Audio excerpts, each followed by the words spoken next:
As this committee has highlighted, the Chinese Communist Party has developed and implemented the most sophisticated censorship and surveillance apparatus in the world.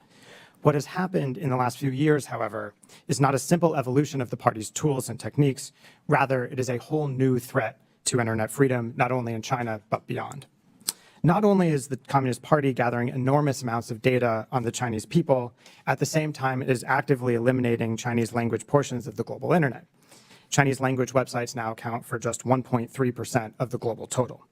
As a result, the Communist Party now knows more about its people than ever before, but the Chinese people know less about the outside world and indeed even their own domestic realities. This information asymmetry is no accident.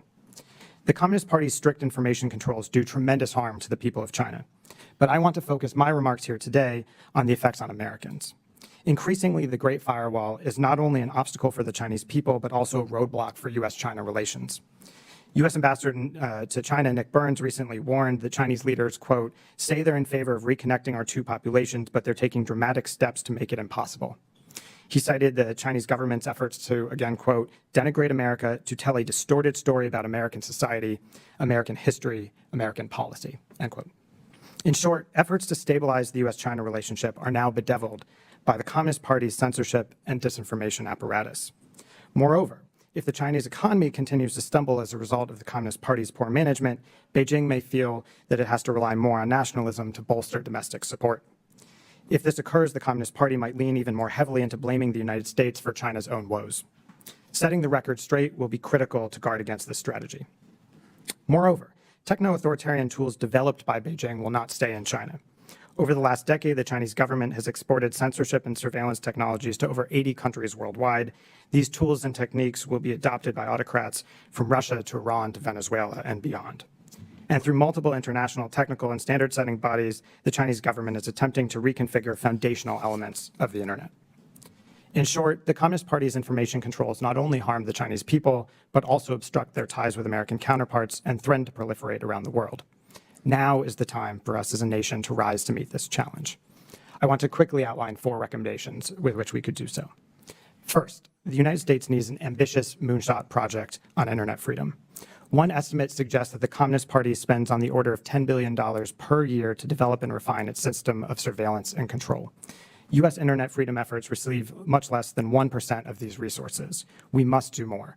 The time to act is now, before these systems proliferate globally. Second, we should insist that American companies do more to counter information controls. Some major U.S. companies restrict access to virtual private networks and other apps in China while allowing the Communist Party to replace these networks with ones that the party can covertly monitor. Companies must disclose major cybersecurity incidents. They should have to do the same when they enable foreign censorship and surveillance. Third, the United States should insulate itself against censorship and surveillance here at home. The Communist Party has long barred most American media companies from operating effectively in China, yet the United States has few reciprocal protections.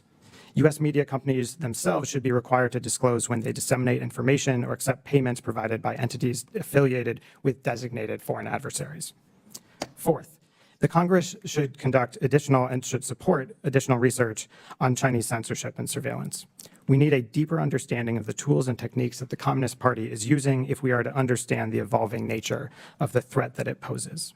Detailing the Communist Party's information control strategy is fundamental to building an effective U.S. government response. The information competition with China is not a minor aspect of the relationship, but rather a central pillar. Xi Jinping often references Mao Zedong's exhortation to, quote, seek truth from facts. But increasingly, the Communist Party has become focused on reconstructing facts to hide the truth.